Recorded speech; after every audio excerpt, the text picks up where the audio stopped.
The LBS Breakfast Club is a flagship event where we come together to really discuss the economy and the trends.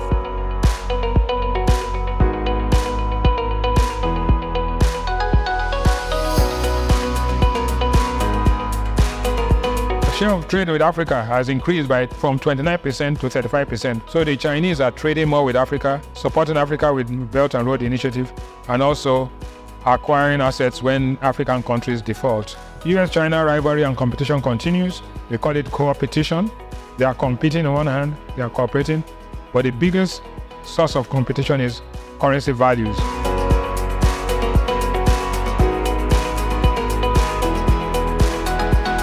The breakfast series is a brilliant event. I mean, obviously it makes sense. It's early in the morning. People can come, have a chat, discuss, think about things before they get on with their day at work. So I think it's a really good idea. I'm also impressed with the quality of people that were here. So many CEOs of companies, interesting people who were here today.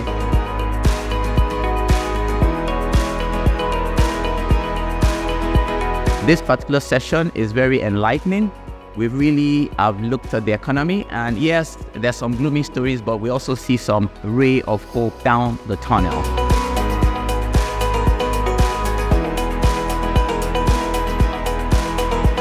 This special breakfast club meeting was arranged for us to be able to throw some light to the state of our healthcare in the country and to get experts to talk to business leaders on that particular situation, but most importantly, to help them see the business opportunities that exist in that sector. No business can succeed in a society where the people are sick. So it's our own interest as private sector players to also contribute towards the wellness and health of our people.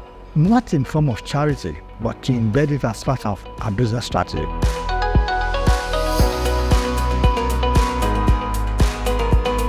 There is no part of the world that has developed its health system on the basis of dependency. Africa is the only continent that is so heavily dependent on the kindness of strangers. And Nigeria is the poster child for that dependency. Things need to change in a combination of government seriousness about committing domestic resources to health. A second one is to recognize that even with the new health insurance system, it does not absolve government of responsibility for paying the premium for those who are indigent or too poor to pay.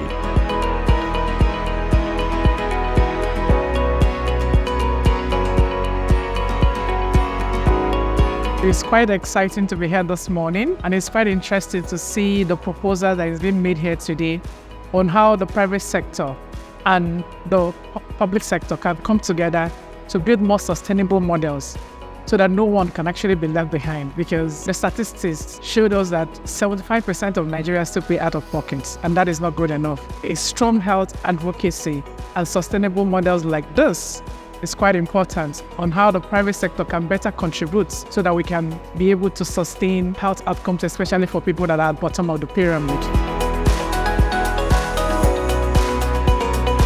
We know that the global health ecosystem is at a watershed moment. The challenges are interconnected and they're reshaping the landscape in which businesses operate. These challenges profoundly impact economics, supply chain, and individual health. But it's not just about public health, it's a matter of economic resilience and continuity.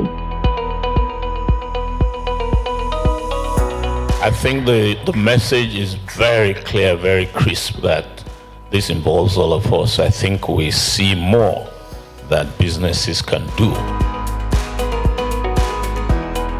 An article this week in Business Day that was talking about the securitization of the NLNG to raise this $7 billion. And it was saying that this is not going to happen anytime soon, that it takes time. The banks involved need to do a certain amount of due diligence, etc. I think I already know the answer to my question. If you know where my question is going, is when do we see that $7 billion? That's why anybody who needs money in a hurry is in trouble. You are raising this money to pay for past commitments. You've already consumed it. There's no capital formation there. See, in the end, economic growth is about capital formation and using surpluses to get an investment multiplier, period.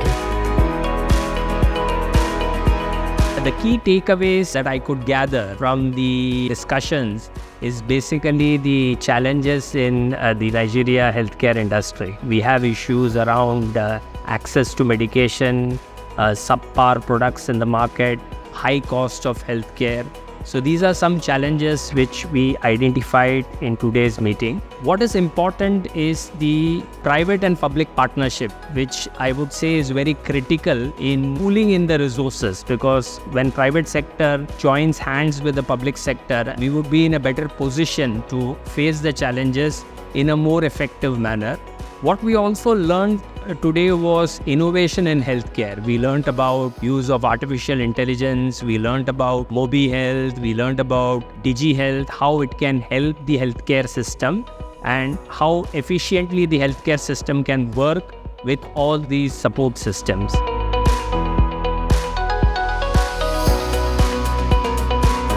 This is what we recommend. First and foremost, for us in ABC Health, is to play the role of a strong advocate. Advocacy in the sense of ensuring that the business community realize that it behoves of them and is their responsibility as well to engage on health and on improving health outcomes. If we look at the trajectory in Africa and in Nigeria, we know that we cannot just leave health in the hands of government alone. And so this is a charge to the entire private sector community to come on board. There are investment opportunities, there are intervention opportunities that can be maximized to be able to impact on health.